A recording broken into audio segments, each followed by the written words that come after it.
नमस्कार दोस्तों। आज दूरदर्शन पे एक ऐतिहासिक सीरियल कृष्णा का शुभारंभ हो चुका है।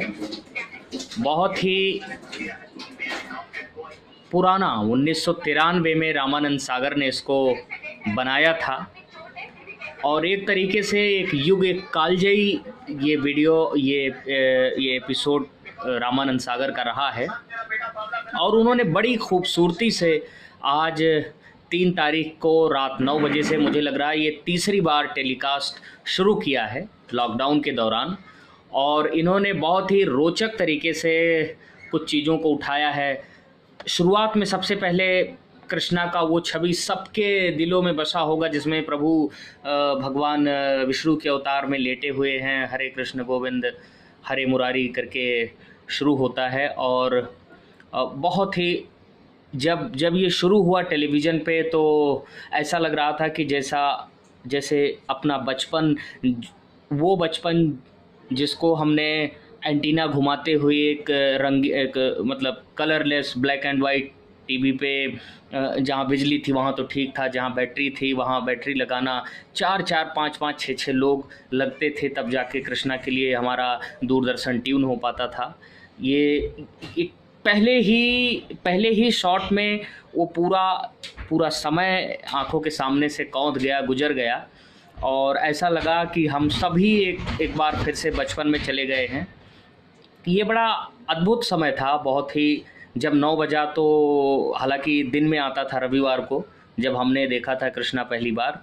और सबसे पहले रामानंद सागर की एंट्री होती है और रामानंद सागर कृष्णा के बारे में बताते हैं कि उन्होंने कैसे रिसर्च किया इस पे, किस तरीके से उन्होंने काम किया। उसके बाद में वो एक तरीके से जो पूरे शो का मोन्टाज शॉट है, दिखाते हैं कि आखिर वो पूरे कृष्णा में क्या दिखाना चाहते हैं। उन्होंने बड़ी सुंदर तरीके से एक हमें लगता है मुश्किल से 3 से 4-5 मिनटों में, मैक्सिमम 5 मिनटों में पूरे कृष्णा में क्या होना है ये उन्होंने दिखा दिया। एक बड़ा मार्मिक चित्रण करते हैं मोन्टाज शॉट में कि राधा बैठी हुई है और कृष्ण आते हैं और राधा से कृष्ण कहते हैं कि राधे, अब हमारे बिछड़ने का वक्त आ गया है, यानी कि अब हमें वृंदावन से विदा लेने का समय आ गया है और अब मैं आपसे विदा लूँगा। तो राधा कहती हैं कि आप हमसे विदा लेंगे तो हमारा यहाँ बचेगा क्या? कुछ ऐसा तो है नहीं, मेरे लिए तो सब कुछ आप ही हैं। तो उन्होंने कहा कि चूँकि हम धरती पे हैं और हम जिस कार्य के लिए आए हैं, जिस लीला के वर्ण के लिए आए हैं, वो काम मुझे करना है, इसलिए हे राधे हमें जाना होगा। और फिर से उनका एंट्री होता है रामानंद सागर का। फिर से वो बताने की कोशिश करते हैं कि कैसे कैसे वो स्टेप टू स्टेप कृष्णा को आगे ले जाना चाहते हैं। तो पूरी झांकी दिखाने के बाद वो उस सत्य पे आते हैं जो समय का सत्य है। समय का सत्य कहने का मतलब ये है कि समय चलायमान है। एक प्रसंग उन्होंने आज पहले एपिसोड में दिखाया कि द्वापर का अंत होने वाला है और कलयुग को शुरू होना है। तो अभिमन्यु के जो पुत्र थे राजा परीक्षित, उनके सामने कलयुग पहुंचता है और कहता है, महाराज अब तो मेरा वक्त आ गया है और अब तो कलयुग आ गया है और अब मेरा है ये मेरा है। जिससे परीक्षित बहुत क्रोधित हो जाते हैं और वो सीधे कलयुग से कहते हैं कि कलयुग देखो, मैं पांडु पुत्र हूँ, मैं हमारी पीढ़ियों ने धर्म को स्थापित करने के लिए अपना पूरा जीवन लगाया है, तो ऐसे में मैं तुमको नहीं आने दूंगा। तो चूंकि एक युग है और कलयुग जो है बहुत ही चतुर माना जाता है, तो तुरंत वो महाराज परीक्षित के चरणों में चला जाता है और कहता है, महाराज मैं आपके सामने कुछ मांगने आया हूँ, आखिर मेरा भी तो स्थान है और मुझे पता है कि अगर मैं आपसे कुछ मांग रहा हूँ तो आप मुझे मना नहीं करेंगे। तो चूँकि फिर जो है इसमें बड़ा रोचक तरीके से परीक्षित कहते हैं कि अच्छा ठीक है, तो तू मांग, जो भी तुम्हें मांगना है मांगो और मैं तुमको कुछ जगह बताता हूँ जहाँ तुम निवास कर सकते हो, लेकिन मेरे जीते जी धर्म पर आँच नहीं आनी चाहिए। तो जो कलयुग का स्थान बताया वह है हमारे पहले एपिसोड में, वो ये कहा कि हे कलयुग, तुम वहाँ वास कर सकते हो जहाँ जुआ खेला जाता हो, जहाँ हिंसा होती हो, जहाँ वैश्यावृत्ति होती हो, जहाँ शराब पान होता हो। इन 4 जगहों के सिवाय तुम्हारा कोई स्थान नहीं है, तुम और कहीं नहीं वास कर सकते। तो कहता है महाराज, ये 4 जगह पे क्या होगा, मेरा कोई एक स्थान और दें। तो उन्होंने कहा ठीक है, तो ये इन सब के जड़ में एक तरीके से स्वर्ण है, सोना है, तो तुम्हें जो है उसमें ही जाओ, तुम्हें उसमें भी वास करने दिया जा सकता है। तो आपको पता ही है कि सोना के लिए भी बड़ी लड़ाइयाँ हैं, जो भी युद्ध हुए हैं, ये एक तरीके से ऐसी धातु है जिसके लिए सारे युगों में स्वर्ण की महत्ता रही है। तुरंत उसको मौका मिल जाता है और वो सीधे जाके महाराजा परीक्षित के मुकुट में विराजमान हो जाता है।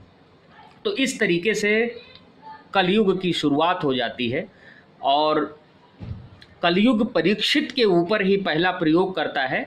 और चूँकि परीक्षित शिकार के लिए गए होते हैं, जंगल में शिकार के लिए गए होते हैं और वो घूमते घूमते उनको कोई शिकार मिलता नहीं है, तो उनको भूख और प्यास दोनों लग जाती है। अब चूँकि कलयुग उनके सिर पे बैठा है, तो वो चलते चलते जो है वो मुझे लगता है उनका नाम था महर्षि शमिक।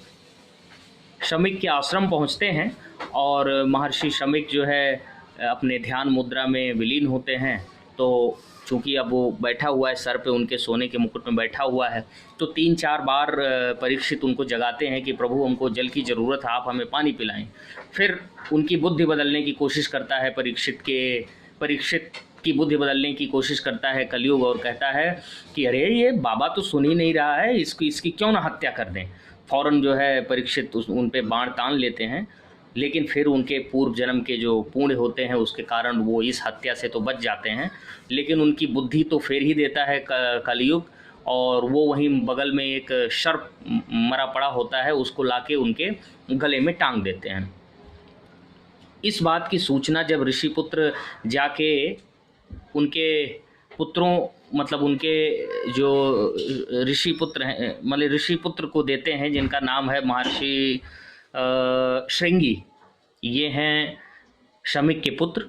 तो वो क्रोध से जो है पागल होने लगते हैं वो, और वहीं पे श्राप देते हैं कि जिसने भी हमारे पिता के गले में सर्प डाला है, वही सर्प तक्षक के रूप में 7वें दिन उस व्यक्ति की काल का कारण बनेगा, यानी उनकी 7वें दिन उस सर्प के काटने से उनकी मौत हो जाएगी। और होता भी यही है।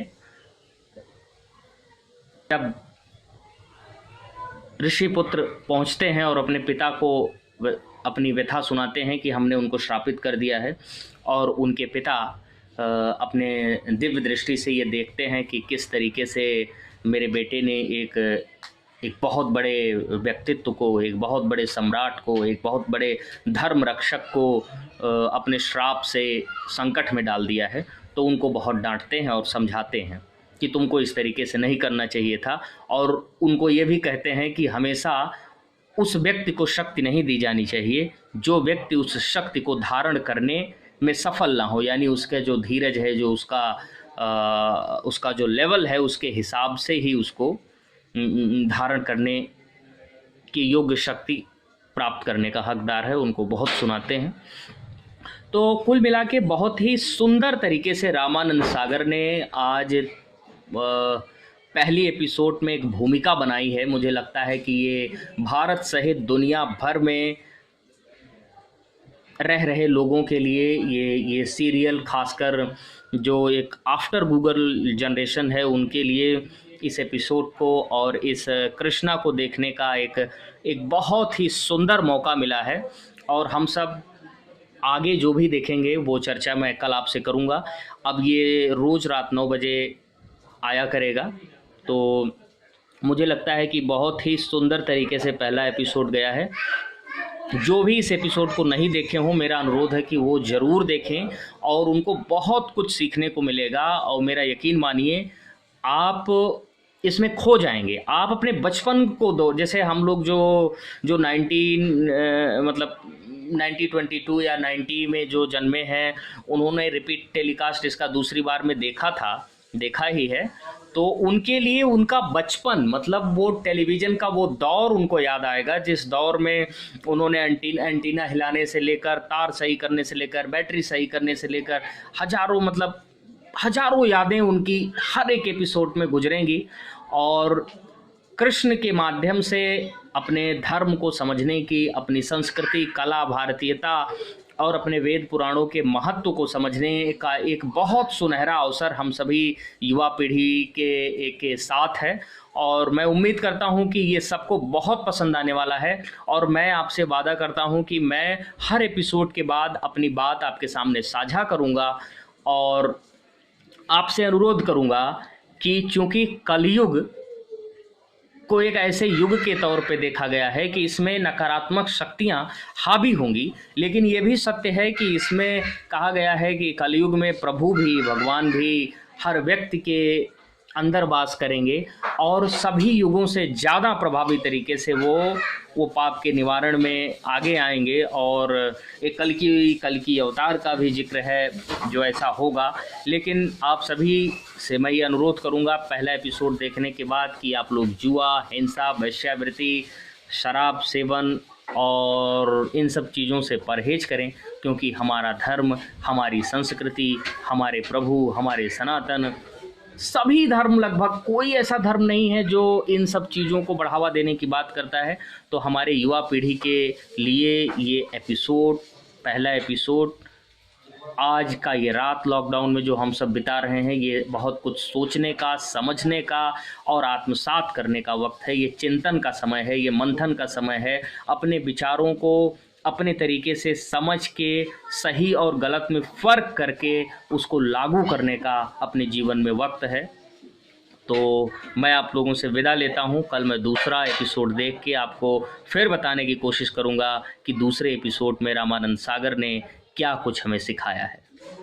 तो अब ये मान के चलिए कि हम सब कलयुग में हैं और हम फिर से द्वापर की एक सुनहरी याद में जाने वाले हैं। एक ऐसा सुनहरा याद जिसमें भगवान श्री कृष्ण होंगे, जिसमें राधा होंगी, जिसमें कंस जैसे दुराचारी होंगे, जिसमें अर्जुन भी होंगे, जिसमें गीता का सार भी होगा, जिसमें गीता का पाठ भी होगा, जिसमें हम बहुत कुछ देखने वाले हैं। तो आप सभी, मेरा अनुरोध है कि दूरदर्शन पे जाएं और इस ऐतिहासिक पल का लाभ उठाएं और ज़्यादा से ज़्यादा इसके सारे शोज को देखें। और मेरा आपसे अनुरोध है कि आप इसको अपने परिवार के साथ देखें, अपने बच्चों के साथ देखें, अपनी माँ के साथ देखें, तो आप उस दौर में जा पाएंगे, उस समय में जा पाएंगे। मैं आपसे विदा लेता हूँ। मेरा वीडियो कैसा लगा, मेरा प्रेजेंटेशन कैसा है, अगर मुझे आप कोई सुझाव देना चाहते हैं तो वो भी दें, मैं आपका स्वागत करूँगा। तब तक के लिए शुक्रिया, धन्यवाद, गुड नाइट।